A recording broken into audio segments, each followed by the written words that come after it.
Shalom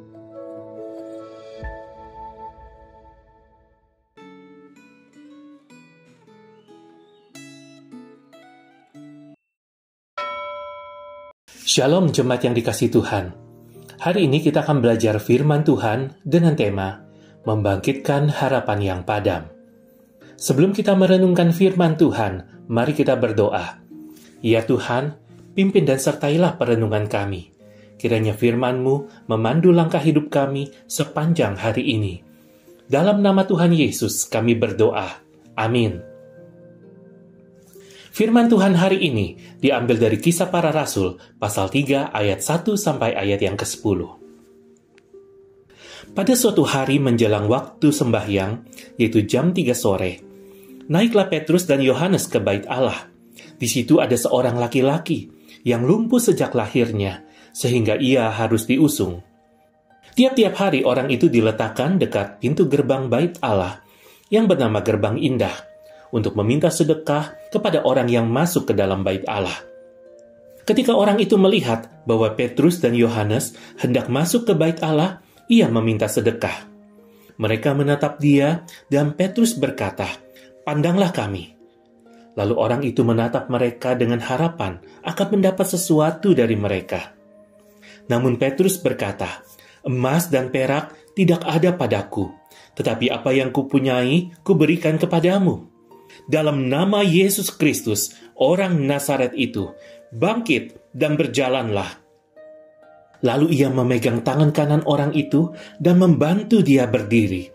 Seketika itu juga, kuatlah kaki dan pergelangan kaki orang itu. Ia melompat berdiri dan mulai berjalan. Lalu ia masuk bersama mereka ke dalam bait Allah sambil berjalan dan melompat-lompat serta memuji Allah. Semua orang melihat dia berjalan sambil memuji Allah, dan mereka mengenali dia sebagai orang yang biasanya duduk meminta sedekah di gerbang indah bait Allah. Mereka pun takjub dan tercengang tentang apa yang telah terjadi padanya. Sedemikian jauh pembacaan firman Tuhan. Orang yang paling sulit berkembang menjadi lebih baik adalah orang yang tidak memiliki pengharapan. Bila kita ingin maju, langkah pertama adalah bahwa kita harus memiliki visi untuk maju. Bacaan Alkitab hari ini mengisahkan tentang seorang laki-laki yang lumpuh sejak lahir dan harus diusung orang bila hendak berpindah tempat. Tiap hari, orang itu dibawa, kemungkinan oleh keluarganya, untuk melakukan pekerjaan meminta-minta. Dia diletakkan di dekat pintu gerbang bait Allah yang disebut sebagai Gerbang Indah, dengan maksud untuk menumbuhkan belas kasihan orang-orang yang datang ke bait Allah. Karena orang lumpuh ini tidak bisa melakukan pekerjaan seperti orang normal, dia tidak memiliki harapan untuk mengalami perubahan. Dia menjalani hidup sehari-hari hanya untuk meminta belas kasihan. Pada masa kini, banyak orang yang hidup tanpa pengharapan dan hanya menjalani rutinitas yang terus-menerus diulang. Satu-satunya pengharapan yang redup yang dimilikinya hanyalah mendapat belas kasihan orang lain. Orang-orang semacam ini bukan hanya orang cacat, tetapi juga termasuk orang yang merasa selalu gagal atau selalu kalah bersaing.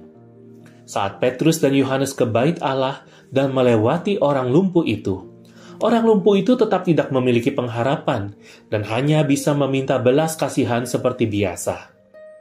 Akan tetapi, Petrus dan Yohanes menatap orang itu dan membangkitkan pengharapan yang bersumber pada Yesus Kristus, yaitu kesembuhan dari kelumpuhan. Kesembuhan dari kelumpuhan adalah anugerah yang melampaui apa yang diharapkan oleh orang lumpuh itu.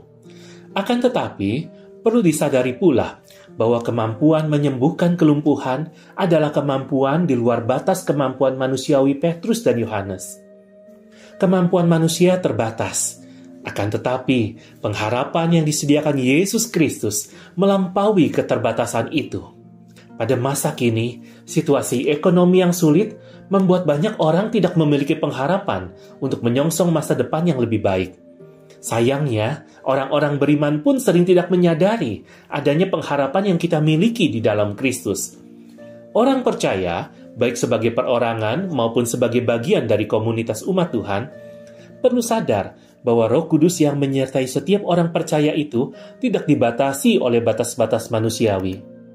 Bila kita bersandar kepada Allah, Roh Kudus akan memampukan kita untuk menjadi berkat dan membangkitkan pengharapan orang-orang yang tidak memiliki pengharapan. Apakah Anda, sebagai perorangan atau sebagai komunitas orang percaya, memiliki pengharapan akan masa depan yang lebih baik di dalam Kristus, dan Anda sudah membagikan pengharapan yang Anda miliki itu? Mari kita berdoa. Ya Tuhan, kami bersyukur untuk pengharapan yang Engkau berikan di dalam kehidupan kami, sehingga dalam suka dan duka, kami tahu bahwa kami tidak sendirian. Kami punya Tuhan yang sanggup menolong dan menyertai setiap pergumulan hidup kami. Oleh sebab itu, tolong kami terus bersandar kepadamu. Biarlah Roh-Mu memampukan kami, bangkitkan harapan kami terus-menerus, sehingga kami boleh jadi berkat juga buat mereka yang tidak memiliki pengharapan. Karena kami sudah punya sebuah jaminan pengharapan yang pasti di dalam dan melalui karya Tuhan yang telah menyelamatkan hidup kami. Biarlah kami boleh membagikan pengharapan itu kepada dunia hari ini dan hari-hari berikutnya. Dengarlah doa kami. Di dalam nama Tuhan Yesus kami berdoa. Amin.